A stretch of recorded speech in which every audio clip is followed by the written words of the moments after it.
The transport ship descended through the red clouds of Koresh 7, and Hyun pressed his face against the window. The planet below looked like a graveyard painted in orange and brown. Giant rocks jutted from the sand like broken teeth.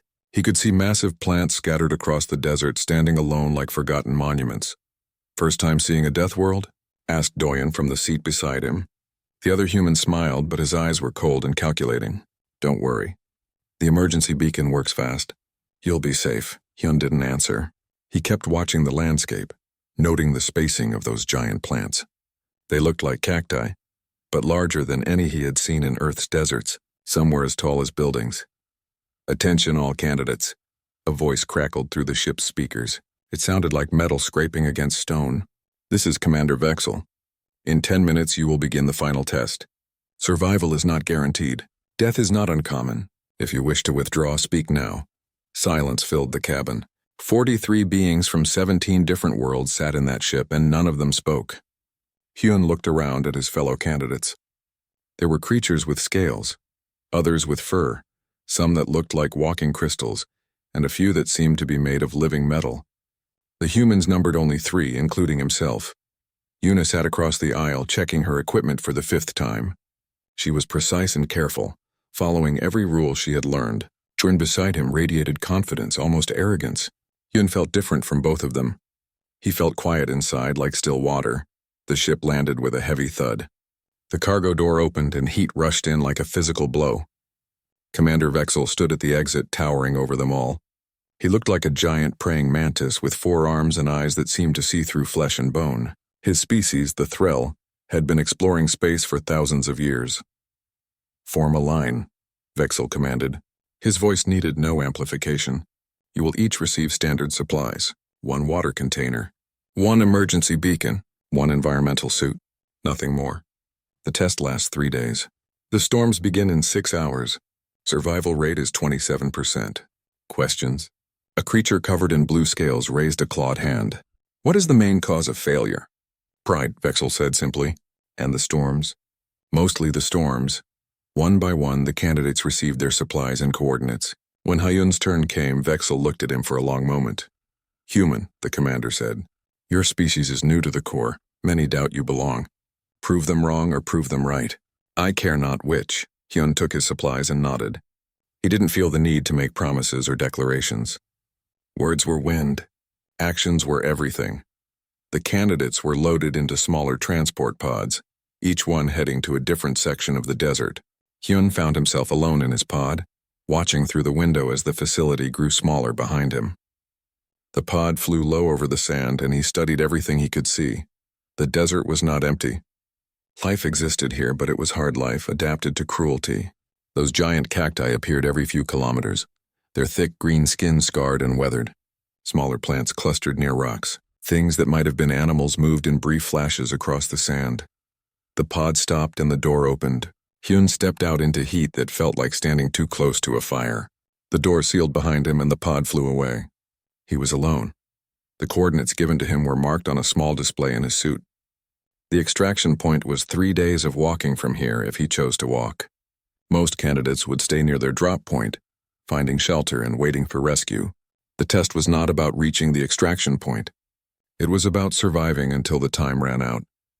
Hyun drank a small sip of water and looked at the sky. It was the wrong color, more red than blue. Clouds moved fast, too fast. The wind was already picking up, carrying sand that hissed against his suit. He started walking, but not toward the extraction point. He walked toward the nearest giant cactus. It took him an hour to reach it. Up close, the plant was even more impressive. It stood 12 meters tall and was at least 8 meters wide. The skin was thick, covered in a waxy coating that seemed to repel the sand. Spines as long as his forearm jutted out in geometric patterns. Hyun walked around it slowly, examining it from every angle. The base was anchored deep in the sand. The skin showed no cracks, no weak points. This plant had survived countless storms. It had learned how to live on this world. He pressed his hand against the cactus skin. It was warm from the sun, but not hot, solid. He knocked on it gently and heard a hollow sound. The inside was not solid flesh. From his supply pack, Hyun removed the small emergency blade.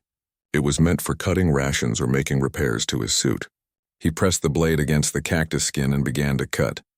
The outer layer was tough, but beneath it, the flesh was softer, almost spongy. Moisture beaded on the cut surface. Hyun cut carefully, making an opening large enough to crawl through. The spines were dangerous, but he worked around them with patience. Inside, the cactus was hollow like a natural room. The walls were thick and spongy, holding moisture. The air was cooler here, and the wind sounds became distant. Light filtered through the thick flesh, giving everything a green glow. Hyun pulled himself inside completely, then used the piece he had cut to seal the entrance. He pressed it back into place and used strips of the inner flesh to secure it. Within minutes, the opening was sealed. He sat in the cool darkness and listened. The wind was growing louder outside, but inside the cactus it sounded like a distant whisper. He checked his water supply, then checked the walls around him. Moisture collected in small pockets. When he tasted it, it was bitter but drinkable. The display on his suit began counting down. 71 hours and 43 minutes remaining. Hyun took another small sip of his water, then closed his eyes. He had learned long ago that rest was a survival tool, just like water and shelter. The storm was coming, but he was ready. Outside, the sky turned darker. The wind began to howl, and inside his cactus, Hyun drifted off to sleep.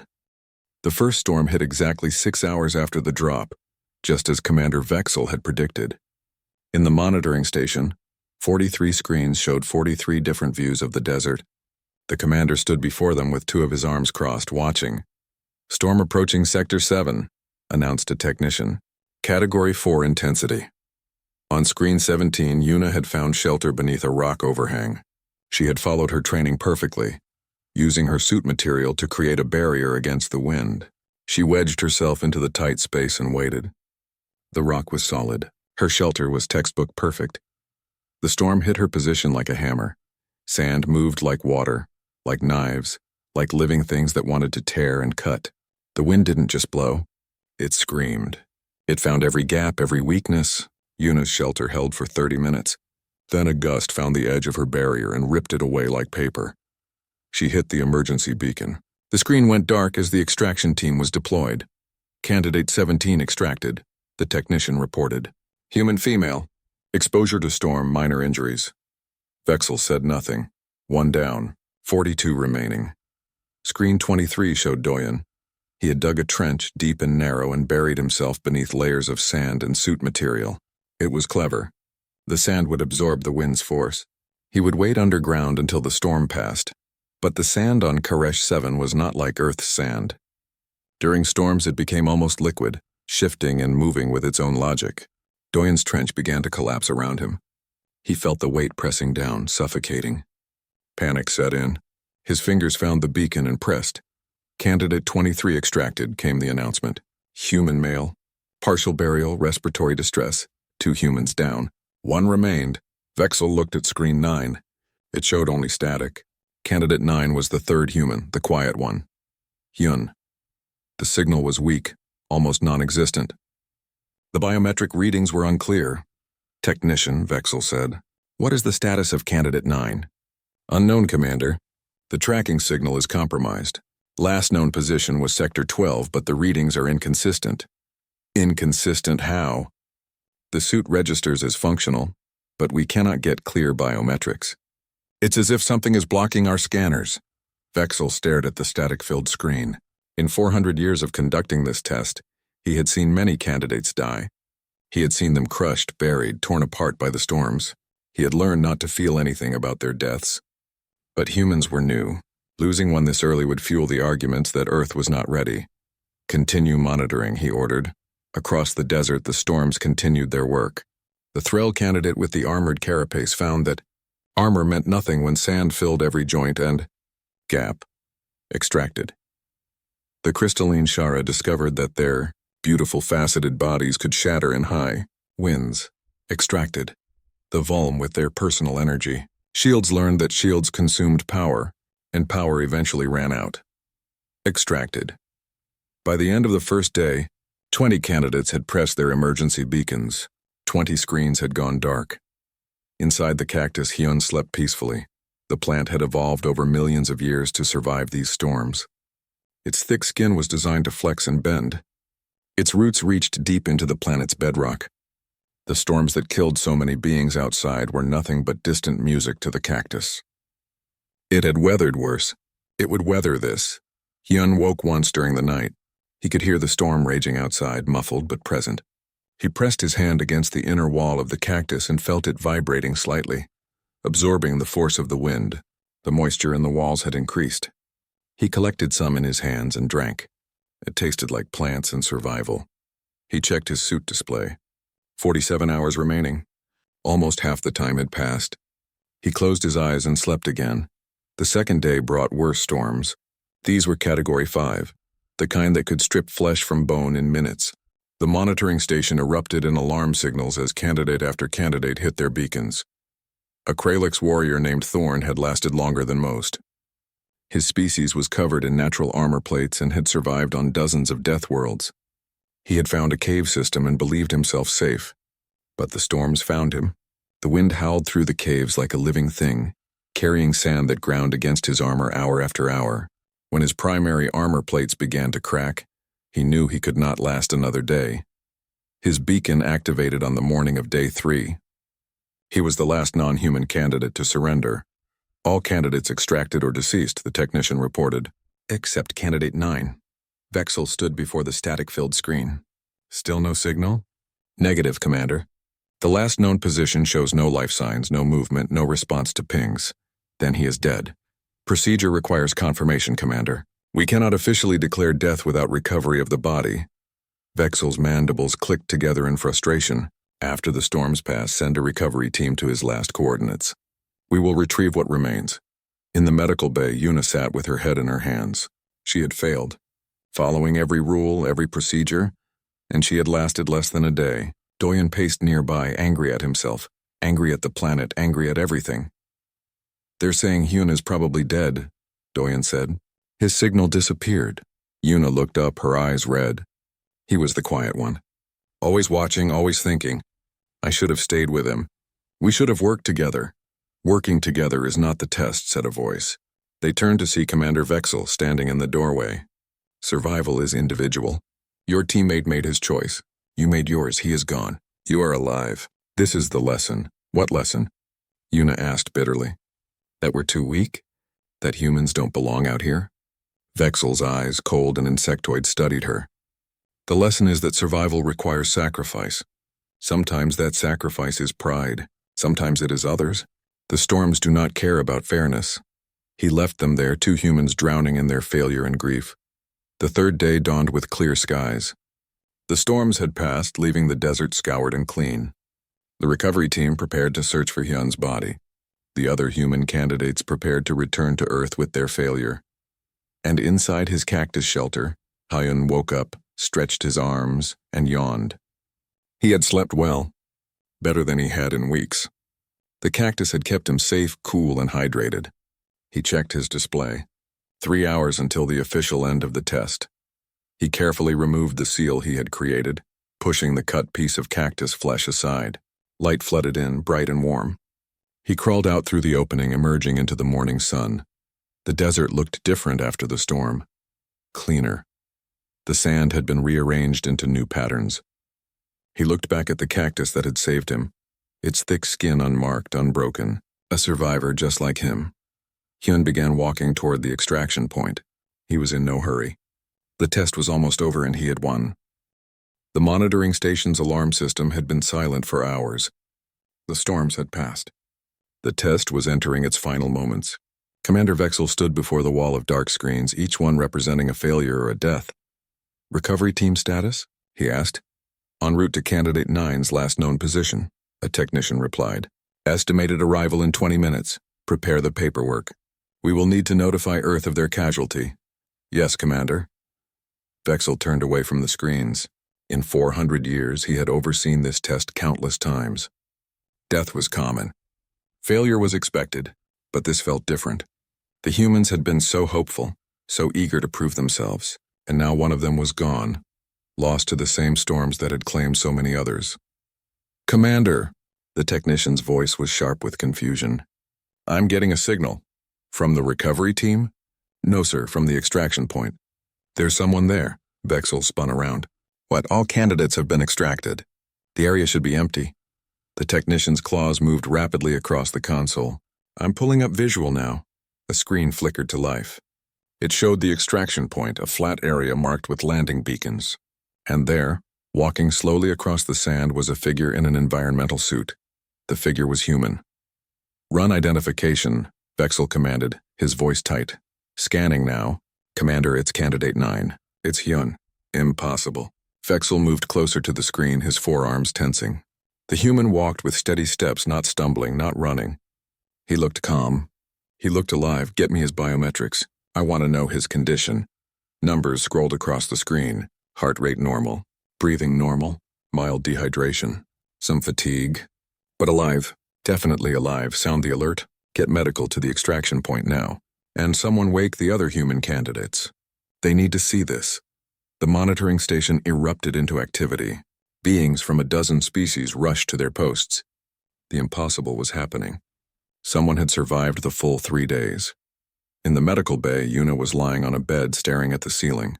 She couldn't stop thinking about Hyun, the quiet one, the one who never bragged or boasted. Gone. The door burst open. A medical technician, one of the Volm with their translucent skin, stood there with wide eyes. Come quickly. Your friend. The human. He's alive.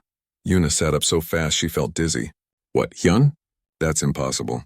His signal was gone. Not gone, walking. He's at the extraction point right now. Yuna ran. She didn't remember leaving the medical bay or running through the corridors. She just ran. Doyen was ahead of her, having heard the same news. They burst out onto the landing platform just as the medical transport was touching down. The door opened, and Hyun stepped out. He looked tired but not broken. His suit was dusty but intact. He carried his water container still half full. When he saw Yuna and Doyen staring at him, he gave a small nod. Hello, he said simply. You're alive, Yuna whispered. We thought, they said you were gone. I was resting, Hyun replied. Resting? Doyen's voice was sharp with disbelief. For 3 days? During the storms? How? Before Hyun could answer, Commander Vexel arrived. The Threll commander moved with mechanical precision, his insectoid eyes fixed on Hyun. He circled the human once, twice, as if looking for proof that this was real. Candidate 9, Vexel said. Explain yourself. I found shelter, Hyun said. I waited. The test is over.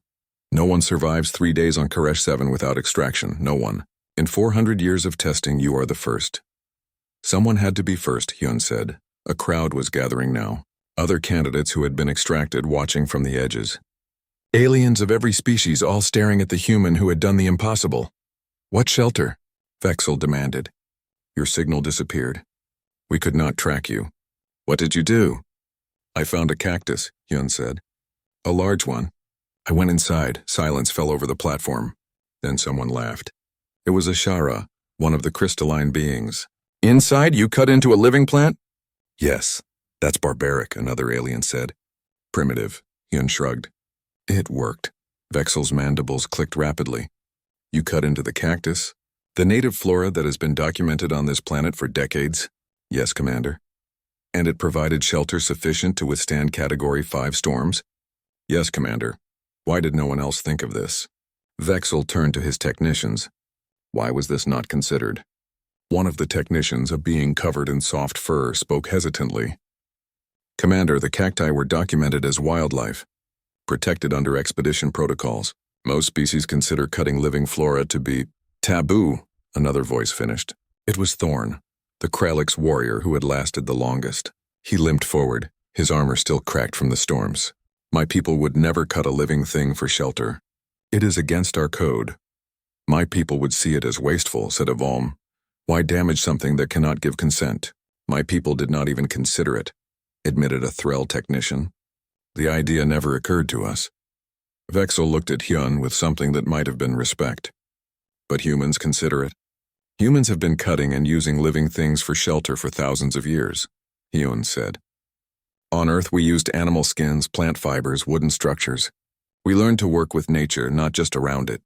Yuna stepped forward. I was trained to find rock shelter. To use my equipment, I never thought about the plants. I was trained to dig, Doyen admitted. To use the sand itself. The cacti were just background, Hyun looked at them both. I grew up in a desert on Earth. My grandmother taught me to survive. She said that nature provides everything you need if you know how to look. Commander Vexel was silent for a long moment. Then he spoke, his voice carrying across the platform. Candidate 9, Hyun of Earth, you have passed the test. You are the first being in 400 years to survive the full duration without emergency extraction. This is unprecedented, Hyun nodded. Thank you, Commander. Do not thank me yet. You have created a problem, sir. Every test on every world is designed to be survived. That is the point. But survival requires adaptation. You adapted in a way none of us considered. This means one of two things. Either we have been testing wrong for 400 years, or humans think differently than every other species. Maybe both, Hyun said quietly. Vexel's eyes studied him. Perhaps. The Council will want to speak with you. They will want to understand how a species so new to space could solve a problem that has defeated the oldest civilizations. It wasn't a problem, Hyun said. It was just a storm. And those words, simple and true, would echo through the galactic community for years to come. The human who didn't see a deadly test, who didn't see an impossible challenge. He just saw a storm and found a place to wait until it passed. The news spread through the galaxy faster than light speed. Communication arrays lit up across 1,000 worlds. The human who survived. The human who slept through the Koresh 7 test. The human who did what no one else could do. On the Threll homeworld, scholars argued about the implications. On the Volm station, scientists demanded more data. On the crystalline towers of Shara Prime, philosophers debated whether humanity's approach was wisdom or madness. And on Koresh 7, a team of biologists stood before the cactus that had saved Hyun's life. Remarkable, said Dr. Kelvin, a human xenobiologist who had arrived on the first ship after the news broke. She pressed her scanner against the cactus skin, reading the data. The cellular structure is incredibly dense, multiple layers that can flex independently. During high winds, the outer layers absorb and distribute the force. Commander Vexel stood nearby with his arms crossed. This information has been in our database for 37 years. Every candidate receives a briefing on local flora and fauna. The cacti were documented as resilient desert plants. Nothing more. Because no one looked deeper, Dr. Kelvin said. She pointed to the opening Hyun had cut. It had already begun to heal, the plant sealing itself. See this? The cactus doesn't just survive the storms. It thrives because of them. The wind and sand actually strengthen the outer skin over time. And the interior? Vexel asked. A natural shelter. The hollow core maintains stable temperature. The spongy inner flesh stores water. The thick walls block most scanning frequencies, which is why you lost his signal. She looked at Vexel. Did you know that on Earth there are ancient survival techniques involving using cacti for water and shelter? I did not. Humans have lived in deserts for thousands of years. We learned to read the land, to understand what each plant and animal could provide. It's not in our technology, it's in our culture. Vexel was quiet. Then he said, My species left our homeworld 12,000 years ago. We have lived on ships and stations for so long that we have forgotten how to read a planet. We bring our environment with us wherever we go. And when your technology fails, we die, Vexel said simply. That is why this test exists. To find those who can survive when everything fails. Dr. Kelvin touched the cactus gently, almost reverently. Hyun didn't just survive. He understood. There's a difference. Back at the facility, Hyun sat in a room with 6 members of the Exploration Core Council. They appeared on holographic displays, their forms shimmering with light. Each one represented a different species, a different world, a different way of thinking. Candidate Hyun, began Counselor Thex, a Threll elder whose carapace was covered in honor markings. We have reviewed your actions during the test. We have questions. I will answer what I can, Hyun said. Why did you choose the cactus? Asked Counselor Mira, a Volm whose translucent body glowed with soft blue light. It was the most logical shelter. The storms could not knock it down. It had survived many seasons. If it could survive, perhaps I could too. But to cut into it, pressed Counselor Zhen, a being made of living crystal. Did you not consider this violent? Harmful to the plant? I considered it survival, Hyun said.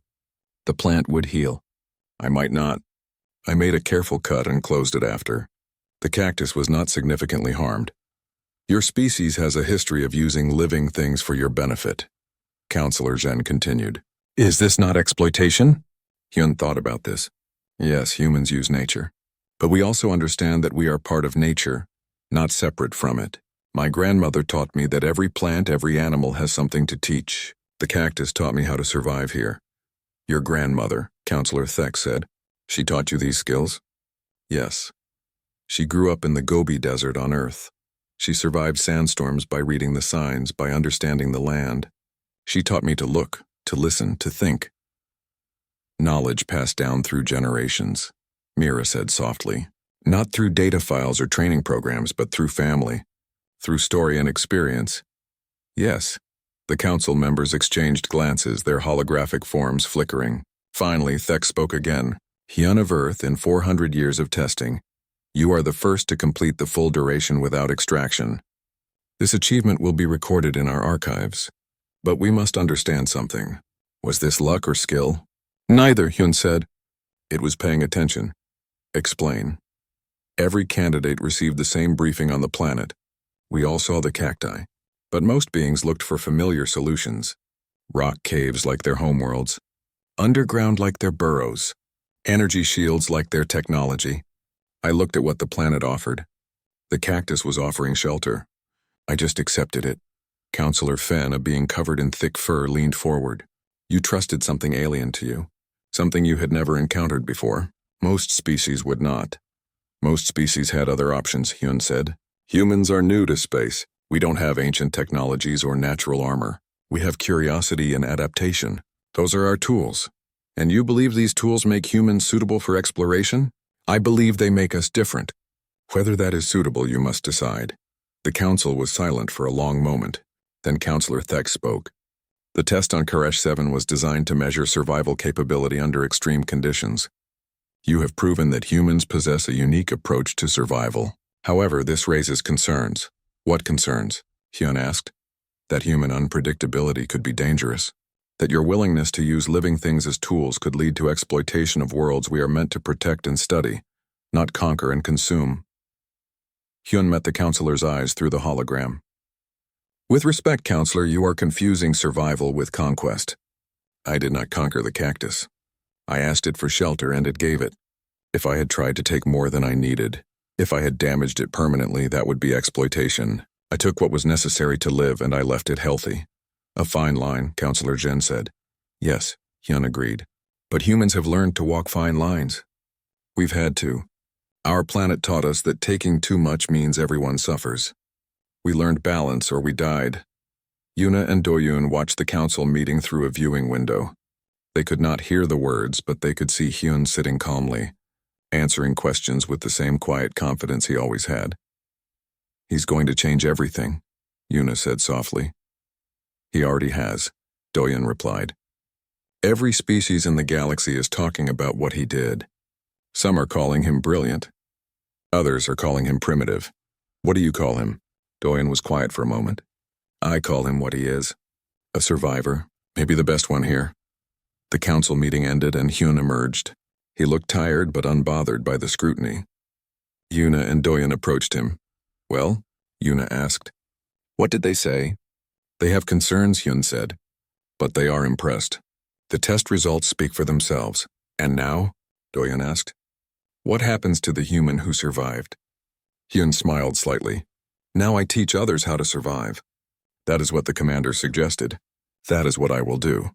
Because in the end, survival was not about being the strongest or having the best technology. It was about seeing what others missed, using what others ignored, and sleeping peacefully in a giant cactus while the universe howled outside. 6 months passed. The cactus that saved Hyun's life was now protected by a barrier, marked with a monument. Beings from across the galaxy traveled to Koresh 7 to see it, to understand how something so simple had defeated a test that claimed thousands of lives. But Hyun was not at the monument. He was in the desert, standing before a new group of candidates. 50 beings from 23 worlds, all wearing environmental suits, all carrying the same basic supplies. Commander Vexel stood beside him. Instructor Hyun will now address you regarding survival adaptation. Listen carefully. Hyun looked at the faces staring back at him. Some were curious, some were skeptical. A few looked angry that a human, a species barely a century into space travel, was teaching them anything. The test has not changed, Hyun began. 3 days. The storms will come. You may use your emergency beacon at any time. But before you begin, I want you to understand something. This planet is not your enemy. A Kralix warrior, larger and more armored than Thorn had been, stepped forward. The storms kill. How is that not an enemy? The storms exist, Hyun said. They do not hunt you. They do not hate you. They simply are. Your enemy is your own thinking. Your enemy is assuming that your way is the only way. He gestured to the desert around them. Every candidate receives the same briefing. You learn about the cacti, the rock formations, the sand composition. You receive data. But data is not wisdom. Seeing is not understanding. Then what is understanding? Asked a Volm named Sarah. Understanding is asking what the planet wants to teach you. Hyun walked to a nearby rock. This rock has been here for millennia. It knows how to survive the storms. Look at its shape. See how it curves? The wind made it that way. The wind taught it how to be. He moved to a small cluster of plants. These grow in the shadow of larger plants. They learned that cooperation is survival. They learned that hiding is not weakness. Then he walked to a young cactus, only half the size of the one he had used. And these. They learned to store what they need, to build walls thick enough to resist anything. They learned patience. You are saying we should learn from plants? The Kralix sounded offended. I am saying that millions of years of evolution have already solved the problems you will face. Your technology is decades old, maybe centuries. This planet's solutions are ancient. Which would you trust? The candidates were silent. Then a small voice spoke up. It was a human woman named Minji, young and nervous. Instructor Hyun, are you saying we should all use the cacti like you did? No, Hyun said firmly. I am saying you should look at the cacti and ask what they teach. Maybe the lesson is shelter. Maybe it is water storage. Maybe it is patience. Every being here has different needs, different strengths. The cactus was my solution. You must find yours. Over the following days, Hyun walked among the candidates during their training. He did not give them answers. He asked questions. When a Threll asked about the best hiding spot, Hyun asked what they saw. When a Shara asked about wind resistance, Hyun asked how the plants resisted wind. Slowly, understanding began to dawn. The candidates stopped looking for what they knew and started seeing what was there. When the real test came, the results were remarkable. 18 candidates completed the full 3 days. 18. In the eyes, history of the test. There had never been more than one survivor. 3 humans succeeded, including Minji, who had found shelter in a network of interconnected cacti, creating a community shelter. A Volm succeeded by studying how small plants created wind barriers and replicating the pattern with his equipment. Even the Kralix warrior succeeded, humbling himself enough to dig carefully between rock formations, letting the land guide him instead of forcing his own plan. In the monitoring station, Commander Vexel watched the screens with something that might have been pride. Instructor Hyun has changed the test, changed how we think about it. Is that a good thing? Asked his assistant. Yes, Vexel said. For 400 years we tested beings on their ability to endure. Now we test their ability to learn. That is far more valuable. After the test, Hyun stood with Yuna and Doyun, watching the successful candidates celebrate. Yuna had become an instructor too, teaching navigation and resource management. Doyun had specialized in adaptation psychology, helping candidates overcome their cultural resistance to new methods. We did it, Yuna said. We changed something that was broken. It was never broken, Hyun said. It was just asking the wrong question. What do you mean? Doyun asked. The test asked, can you survive? But the better question is, can you learn? Survival is temporary. Learning is forever. Minji approached them, her face bright with excitement. Instructor Hyun, I did what you taught. I looked at the cacti, I asked what they could teach me, and I found a way. Thank you. You taught yourself. Hyun said. I only helped you see what was already there. After she left, Doyeon shook his head. You're becoming famous, you know. Beings across the galaxy are calling you the human who slept. There are articles, studies, even a few species that are revising their survival training because of you. That is good, Hyun said. But it is not about me. It is about the approach. The human approach, Yuna said. Adaptation, curiosity, using what is given instead of forcing what we want. Is that what makes humans special? Doyeon asked. Our ability to adapt? Hyun thought about this. He thought about his grandmother in the Gobi Desert, teaching him to read the wind. He thought about humanity's history, surviving ice ages and droughts, crossing oceans in wooden boats, reaching for stars with mathematics and dreams. No, he said finally, many species can adapt. What makes humans different is that we expect to need to adapt. Other species perfect their way and follow it. We assume our way is incomplete. We assume there is always more to learn. That sounds exhausting, Doyeon said. Hyun smiled. It is. But it is also why we are here, teaching beings who have been in space for thousands of years how to survive on a planet that has been studied for decades. As the sun set over Karesh 7, painting the desert in shades of orange and gold, the three humans stood together. Behind them, the monument to the Cactus stood against the sky. Before them, the next generation of explorers prepared for their own tests, their own lessons. Commander Vexel approached them. Instructor Hyun, the Council has requested your presence on several worlds. They wish for you to teach adaptation techniques to their training programs. I will go, Hyun said, but I will need something in return. What? Send more humans, not just to learn, but to teach. Every species has knowledge. Every culture has wisdom. Humans are new to the stars, but we have survived on a difficult planet for a long time. We have things to share. Vexel's mandibles clicked in what might have been amusement.